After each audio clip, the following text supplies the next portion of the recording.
of family in a strange twist of events. The Cabinet Secretary for Public Service, Justine Muturi, has come out and condemned the abductions that are going on with the government. He talked about how his own son, when he was Attorney General, his own son was abducted by armed guys. He didn't know what was going on there. Well, that's a whole other story. But he was like, I know this is unusual for someone who is for you to condemn the government you're serving. Like, what? And you know, guys, even there's some ex-prophets out there have been talking about how this government is going to start eating itself. This government, the Tower of Babel is collapsing. The House of Cards is coming down. And guys are like, hey, now that he's spoken, he should expect to be. Yeah? Yani, I'm seeing a press statement by the current Cabinet Secretary for Public Service, Justine Muturi, saying that friends, colleagues had warned him joining Ruto. This is a sitting Cabinet Secretary. Ati colleagues na friends walikuwa wamemkataza kujoin Ruto's regime, but hakusikia. Anasema even his own son was abducted when he was the Attorney General and sitting in the Security Council. That he's so disturbed by what this regime is doing to Kenyans. That is a sitting Cabinet Secretary. Nakwambia, kuna maybe mambo hawa watu wamefanya that even their conscience cannot let them rest while they are seeing what Ruto is doing to this country. Unaimagine huyo ni CS, a current CS, anasema hivyo. Na kuna mshenzi tu mwingine huko barabara anasema Ruto kumibira break, hata hajui nini inaendelea. And this is a sitting cabinet member wa Ruto anasema hivyo. And a former Attorney General time ya Gen Z ndiye anasema hivyo. His conscience cannot let him rest. He has to say. Amesema amekuwa kinyamaza for too long. And now he has to talk. Check this video. I have posted for you. Check this video. So ladies and gentlemen, dear countrymen, I've been quiet for some time now. And many people have been asking me where the country is heading and where we are. And so I would like to state as follows. I joined the Kenya Kwanza coalition owing to the fact that the principles that they espoused are in tandem with the principles of the party I belong to, namely the Democratic Party of Kenya.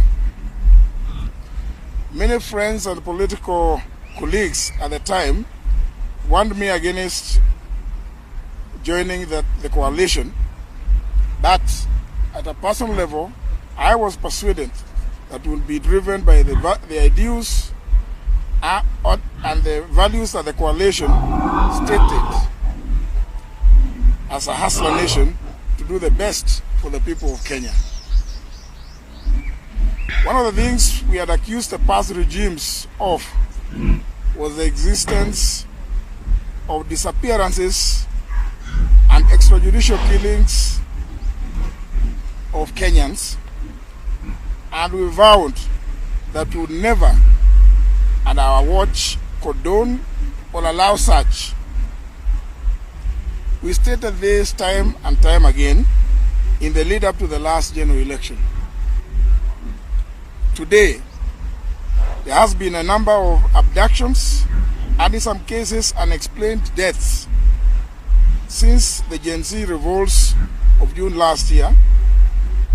And it is unfortunate as most of the people being abducted and or killed are our youth, leaving the parents, relatives and friends, other family members in a state of confusion and loss. I have personally served as my son was abducted and disappeared, and I was not sure whether he was alive or dead, making us anxious and leaving me and my wife and the rest of the family in turmoil.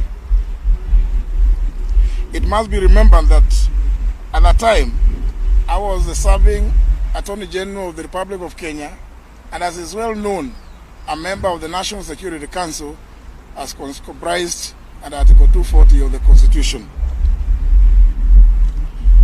Despite making several requests, I was unable to trace my son, and I made demands to all the levels of the security apparatus of the country. Now, more than 6 months later, after that ordeal and the release of my son by unknown forces, he has not been charged with any offense. Justine Muturi amepasua mbarika. He has talked against abductions. The only cabinet secretary who has the balls, who has the energy, the stamina, the courage, itungati ya ukweli. He has talked about abductions. Congratulations, Muturi. Is it because your son was abducted? Or is it your genuine care for Kenyans? That is yet to be known. Now, who else is going to stand with Kenyans? As it is, Mount Kenya East, it is only Kindiki who is remaining. We want to hear your voice, sir. We want to hear your voice, sir. I'm here to confirm that Justine Muturi has joined the Itungati movement because there has never been a cabinet secretary who vocally criticized abduction. Kwanza yake ni personal. You touched his blood. Kababa, you should have studied more. More. God, please shut me up. But welcome to the movement. Wow. One of the CSs from Mount Kenya, Justine Muturi, has just given a 7-minute speech or statement on the state of the country and especially regarding the abductions. He says his son was abducted, and him being the Attorney General, he was a member of the National Security Council. And yet, for all the time his son was held captive, nobody in the government saw it fit to give him the answers he was looking for. He asked everyone about his son. All the security agencies, they refused, that they did not know where his son was. Imagine the Attorney General of the entire country get his son abducted. No one gives him an answer. No one is accepting responsibility. And even the security agencies are unable to trace the son of the Attorney General of the Republic of Kenya. Now, he cannot rest. He gave a statement in Embu intentionally, and today he has given another statement. He is still asking, who abducted my son? Because if this is not handled well, he says, it will bring anarchy and trouble in this country. I am not here to defend anything that has been said is wrong or has happened. In fact, I want to associate myself with the sentiments expressed that there can never be a situation where government says it does not know what is happening. We must all own up to our own deficiencies where they have been pointed out or where they occur. And therefore, I fully agree with the sentiments expressed. We cannot be here saying the great things that a young soul like Eric, what he has done, and then on the next day we are taking them and we don't know, and they are being taken all over and we don't know where they are, who is taking them. We cannot say we don't know. We are government. We are government. We are government. I mean, I'm actually surprised. I'm told most of the administrators have skipped, but never mind. Never live by fear. Never live by fear. Unaona kitu moja funny about hii serikali ya UDA ama ya Kenya Kwanza. Hata wengine wabao wako ndani hiyo serikali and they are very senior, they are not comfortable at all. Leo mumeona CS akiitisha nini? Inaitwa nini? Press briefing. A CS mtu anakaa kwa cabinet, mtu amekuwa attorney general, mtu amekuwa speaker of the National Assembly, ako hapo akilia because the same government ambaye anaserve wali abduct mtoto wake na wakaenda na yeye na hawajai mrudishia.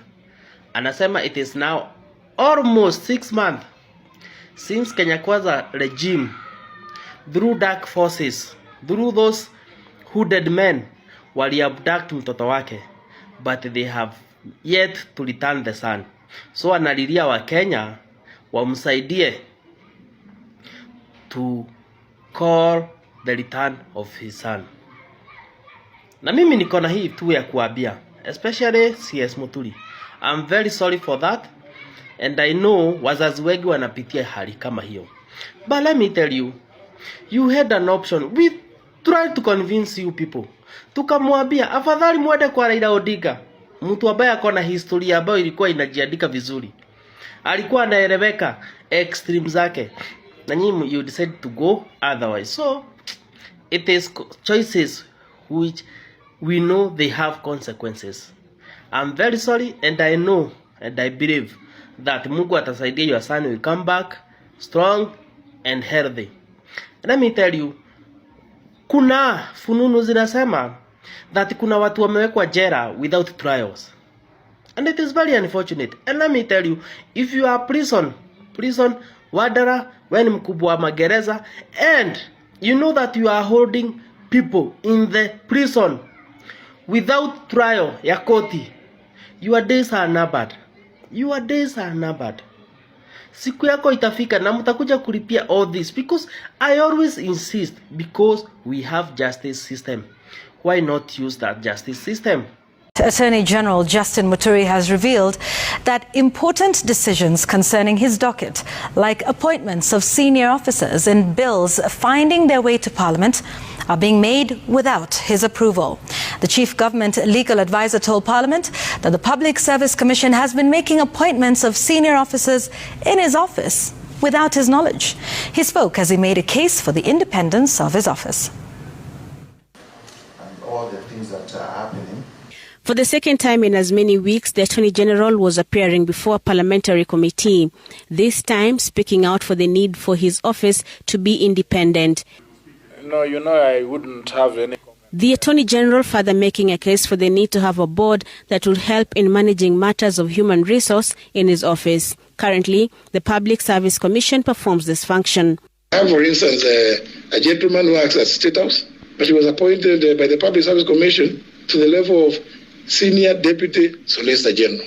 The current Chief of Staff in the office of the Deputy President is a Senior Deputy Solicitor General. I'm making my case why it is important for me to delink from the Public Service Commission, and this committee and Parliament could agree with me.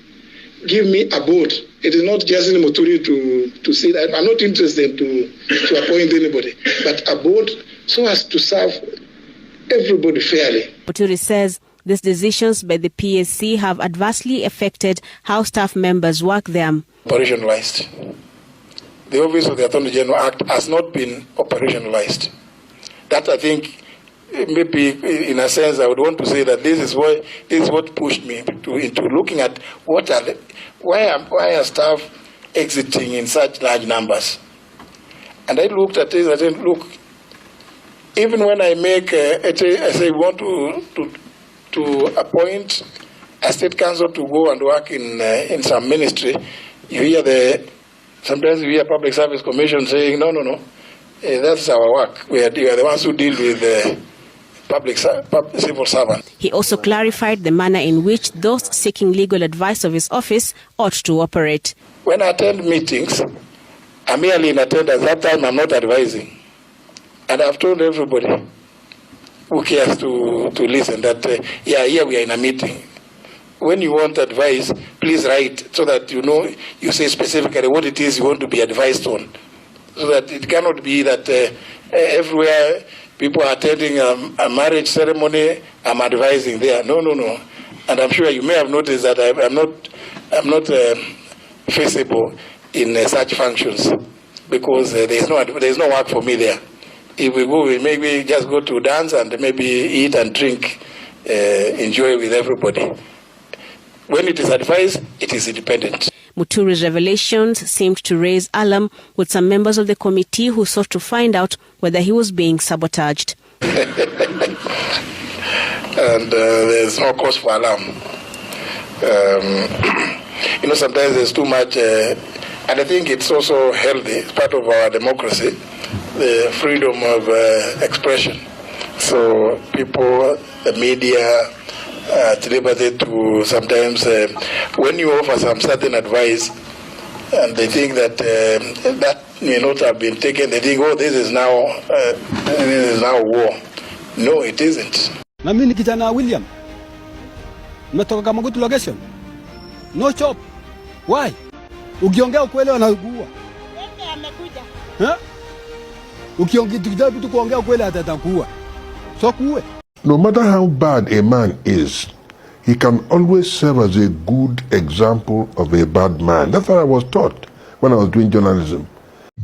Wacheni tu mimi niseme na mapema. Ndio kama kuna list na andiko mniweke kwa list. I can't wait to reject Finance Bill 2025. I can't wait because I know it will be something absurd. It will be something mental. I can't wait. Mneke kwa list jameni. List ya reject. Majenzi mko. Kazi mnafanya kwa mtandao ni mzuri sana. Na tunapongeza nyinyi. Na muendelee. Mtaendelea. Lakini mtandao peke yake haitoshi. Tunataka mjiandikishe kama wapiga kura. Wale watu ambaye watakomboa Kenya hii, wenye kuamua Kenya itaongozwa namna gani, ni hao majenzi wetu mwaka wa 2027. Lakini hamwezi amua Kenya itakaa namna gani kwa simu peke yake. Lazima mchukue vitambulisho, lazima mjiandikishe kama wapiga kura. Siku hiyo ikifika muamuke saa 9, muungane na sisi na wengine, tuende pale kwa debe, tutafute uongozi wa maana ambaye utaheshimu wa Kenya, utaheshimu demokrasia na utakubali kufanyia kila mtu maendeleo. Tumekubaliana majenzi? Now, why do you want Ruto gone? We want Ruto gone because he is killing innocent people. He's wanting to pass the Finance Bill 2024. He's putting tax on sanitary products that girls can't even buy. He's can't go to school. He's corrupt. He's taking the money. He needs to go. Yes. Get out. If you're going to raise anything, start with your hairline. Nice. Control, Alt, Delete, Ruto. The drunk gets better than you. Drunk gets better than you. Nice. Mungu yetu itoe Ruto Kenya, hata kama angalau na jali. Sisi Kenya tumechoka na Ruto, maisha imekaribikia, analipisha mpaka sodo ya wamama. Pure kabisa Ruto. We don't like you, go home. Sasa tafuta kiongozi ambaye anapenda mwananchi na anapenda kijana kama. They want to be described as honorable even when they are horrible. They acquire things which they have not worked for. They promise us things that they know they will never deliver. And there is no shortage of such men and women in the African continent. Now the next election, yes. Unajua hawa ndio watakuwa nasema fagia wote ama mtasema namna gani? This generation, yes, they use their might because they didn't vote. The largest vote in the last election.